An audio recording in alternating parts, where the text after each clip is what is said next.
Everyone, welcome to my another video. I hope you all are doing good. तो आज मैं जिस ड्रामे की एक्सप्लेनेशन करने वाली हूँ उसका नाम है लवली स्टील। आई होप आप लोगों को पसंद आएगा। ये स्टोरी एक स्पेशल एजेंट और रिपोर्टर गर्ल की ही है।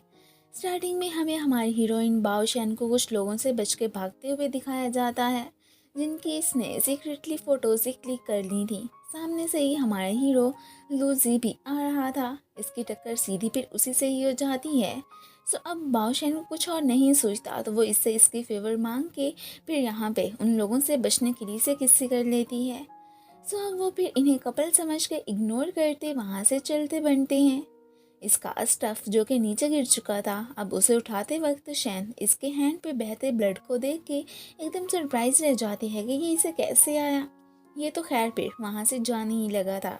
अपनी फेवर करने पे शैन पीछे से इसे थैंक्स कहती है। अब चौंके उसे लूजी से फर्स्ट साइट लव हो चुका था तो वो ऐसे कैसे उसका पीछा छोड़ती।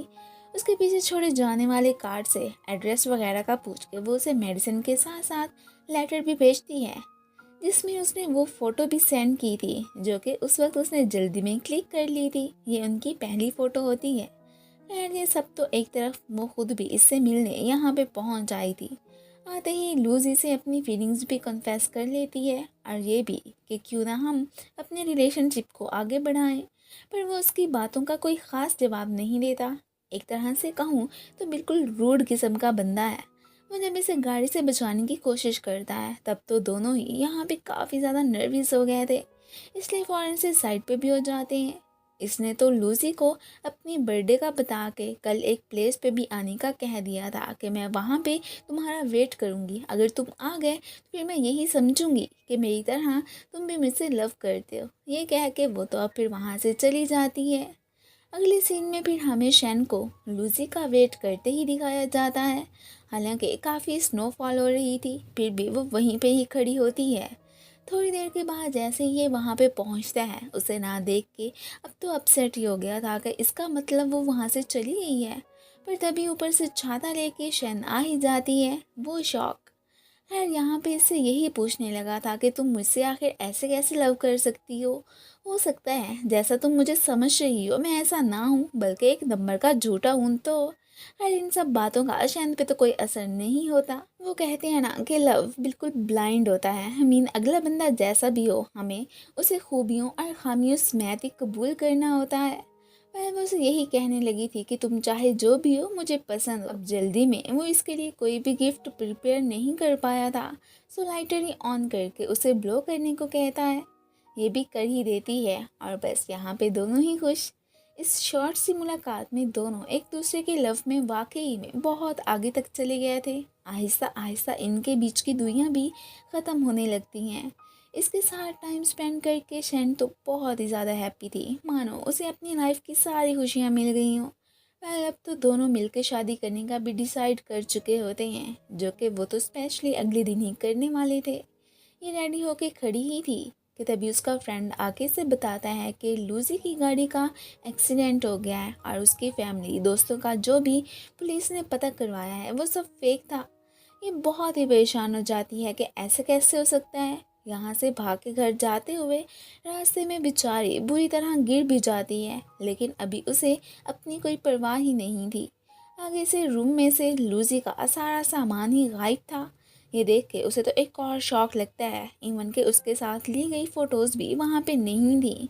अब तो ये फिर इमोशनल हो जाती है कि ये ऐसे कैसे हो गया। अब उस इंसिडेंट को बीते 5 साल गुजर चुके थे। शैन अब बहुत ही फेमस जर्नलिस्ट भी बन चुकी होती है।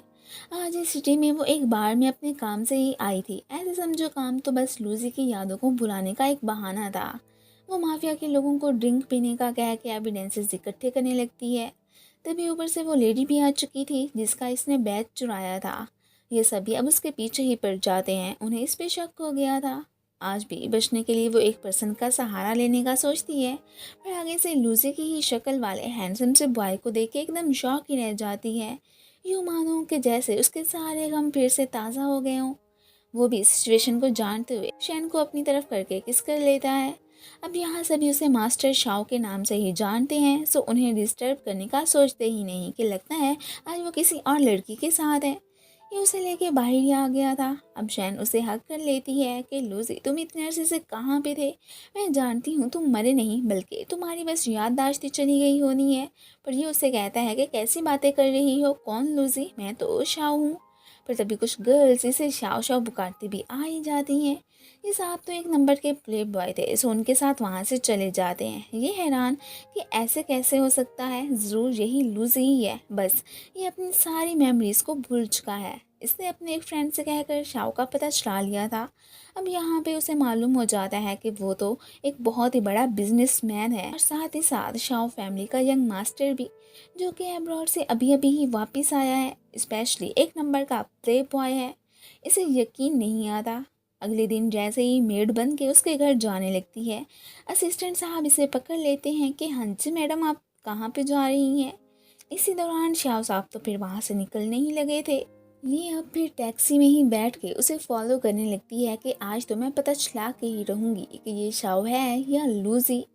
इतनी भाग दौड़ के बाद जैसे ही आगे आके देखती है तो सामने से उसका असिस्टेंट ही बैठा था। ये तो एकदम शॉक रह जाती है कि हमेशा मेरे साथ ही ऐसा क्यों होता है। वही तो गाड़ी में उस वक्त बैठा था, पर अब ये कैसे आ गया? अब बाद में वो सोचने लगता है कि अब तो पक्का ये बाहर बारिश हो रही है, तो ज़रूर मास्टर आपकी लवर वहाँ से चली गई होगी। पर सामने से उसे बारिश में भीगता देख के हैरान के वाओ, ये कितनी डिटरमाइन है, पहली वाली लड़कियों से बिल्कुल डिफरेंट। शाओ ने इसे डिनर लेने के लिए वहाँ से जाने का कह दिया था, और खुद वो छाता लेके इसके पास ही पहुँच आया होता है, और फिर पकड़ के इसे अंदर ही लेके जाने लगा था कि तुम इधर मेरा इंटरव्यू लेने आई हो क्या? क्यों ना इंटरव्यू लेने से पहले कुछ कर लिया जाए, तुम मुझे जानो और मैं तुम्हें। फ्लर्टी तो वो था ही सही। ये उसके क्लोज ही आई जा रहा होता है। वो थोड़ी सी यहाँ पे घबरा जाती है और इससे पूछने लगी थी कि तुम लूजी ही हो ना, मुझे पता है। पर वो ऐसे रिएक्ट करता है कि जैसे उसने ये नाम भी पहली दफ़ा सुना हो। उसे मिल्क उठाते देख के ये रोकने लगती है, क्योंकि वो जानती थी कि लूजी को तो फिर इससे एलर्जी ही है। पर ये तो आराम से इसके सामने वो पी जाता है।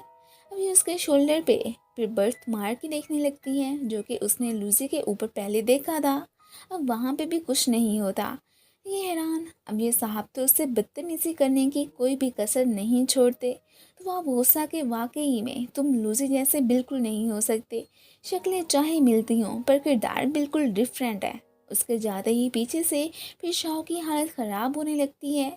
ये असर मिल्क के पीने का ही था। अब यहीं पे फिर हमें पता चलता है कि एक्चुअली में यही तो लूजी है। वो इसी के साथ ही फिर अपनी पास्ट की मेमोरीज में भी खो गया था। फिर हमें ये भी दिखाया जाता है कि वो एक स्पेशल एजेंट है। इसी वजह से उसे फिर अपने मिशन के साथ साथ नाम, बायोडाटा सब कुछ चेंज करना पड़ता है। तब भी वो फिर एक मिशन के हवाले से ही ईशान की प्लेस पे गया था। तभी काम ख़त्म करके जाते वक्त उससे अचानक इसकी मुलाकात हो गई।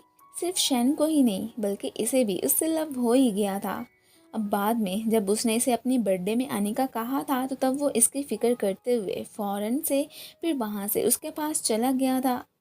पर अब वेडिंग के दिन जैसे ही ये फिर रेडी होके वहाँ पे जाने लगा, तो इसके सीनियर ने आके उसे बुरी खबर सुनाई थी। वो क्या, उसके बारे में तो आपको अगले पार्ट में ही पता चलेगा। सो तब तक के लिए बाय।